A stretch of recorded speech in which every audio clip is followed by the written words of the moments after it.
Ya. Ada bos saya ini kontraktor tapi pendeta juga. Kontraktor tapi pendeta. Baru tahu saya ada pendeta kontraktor ya. Kalau di gereja khotbahnya membangun, tapi kalau di proyek dia ajar kita berlaku bertolak belakang dengan khotbahnya. Yang Aduh. harus kita ikut yang mana Bapak Pendeta? Terima kasih. Aduh, khotbah tetap diikuti, tapi yang khotbahnya yang Anda ikuti ya. Aduh, ini sudah pendeta, kalau sudah main proyek saya juga bingung. Baru tahu saya. Saya belum ada yang tawar main proyek. Darah Yesus berkuasa. Saya baru dengar loh pendeta main proyek. Aduh, sudahlah, kita hidup dari aturan gereja yang ada lah. Kan gereja sudah atur pendeta punya porsi sekian menurut setiap keputusan organisasi toh. Kenapa harus main proyek lagi Pak Pendeta? Baru khotbah lain di proyek ajar tipu-tipu lagi.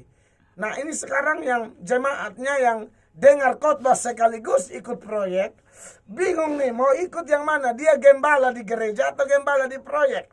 Nah, saudara yang diberkati Tuhan, kalau Anda bertanya harus ikut mana? Kalau khotbahnya berapi-api, khotbahnya benar, khotbahnya sesuai firman Allah, ikut saja khotbahnya. Dasarnya apa? Ya, dasarnya ada di Matius 23 ayat 1 sampai 3 sekaligus. Jangan ikut kelakuannya yang di proyek itu. Aduh, ini susah juga nih ya. Matius 23 mulai ayat 1. Maka berkatalah Yesus kepada orang banyak dan kepada murid-muridnya, katanya, ahli-ahli Taurat dan orang-orang Farisi telah menduduki kursi Musa. Sebab itu turutilah dan lakukanlah segala sesuatu yang mereka ajarkan kepadamu. Jadi kalau dia khotbah benar, mengampuni, jaga kekudusan, nah itu ikut saja. Apalagi dengan dasar firman Allah yang jelas, Anda jangan coba-coba lawan, ikut saja. Sekalipun pendetanya agak nakal, tapi Tuhan bilang, sebagaimana ahli-ahli Taurat juga bukan hanya nakal, munafik. Ya, tapi ajarannya benar loh saudara-saudara. Khotbahnya benar. Dikatakan, lakukanlah segala sesuatu yang mereka ajarkan kepadamu, tetapi, nah ini tetapinya di sini. Janganlah kamu turuti perbuatan-perbuatan mereka, karena mereka mengajarkannya, tetapi tidak melakukannya. Seperti pendeta yang Anda tanyakan, khotbah berapi-api di proyek bohong-bohong, tipu-tipu. Bahkan pendeta sendiri kalau main proyek ya, saya baru dengar, tapi kalau saya lihat, kalau memang berkat buat dia dan dia kerja jujur, lalu dari hasil proyeknya mendukung pelayanannya, saya pikir tidak ada masalah. Tapi kalau sampai main proyek tipu-tipu, saya lihat dia terjebak dengan 1 Timotius pasal 6 ayat 10 dan ayat 9 dan ayat 10. Apa bunyi 1 Timotius pasal 6 ayat 9 dan ayat 10? Nah, ini saya khawatir ini ya. Jangan sampai terjebak dengan ini. Ini yang saya khawatirkan. Dikatakan demikian, 1 Timotius 6 ayat 9 dan 10.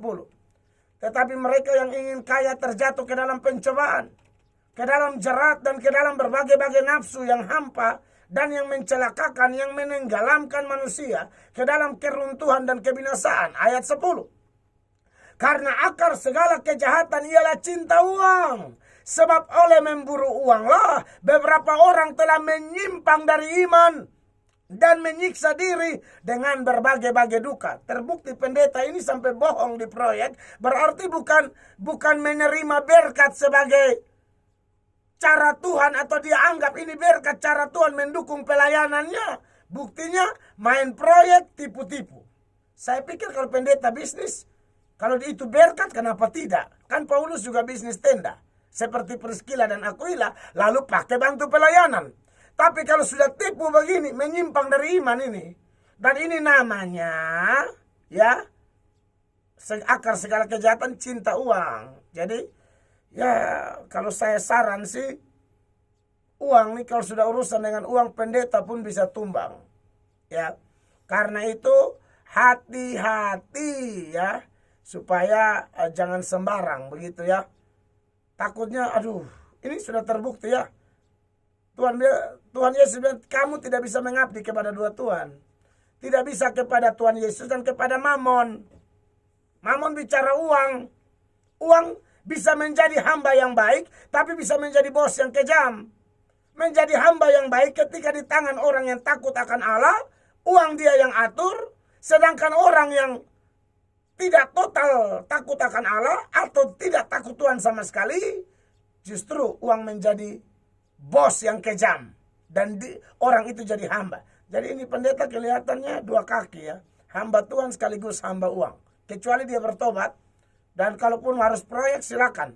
Tapi untuk pelayanan, untuk yang baik-baik lah, jangan pakai tipu-tipu. Tuhan berkati.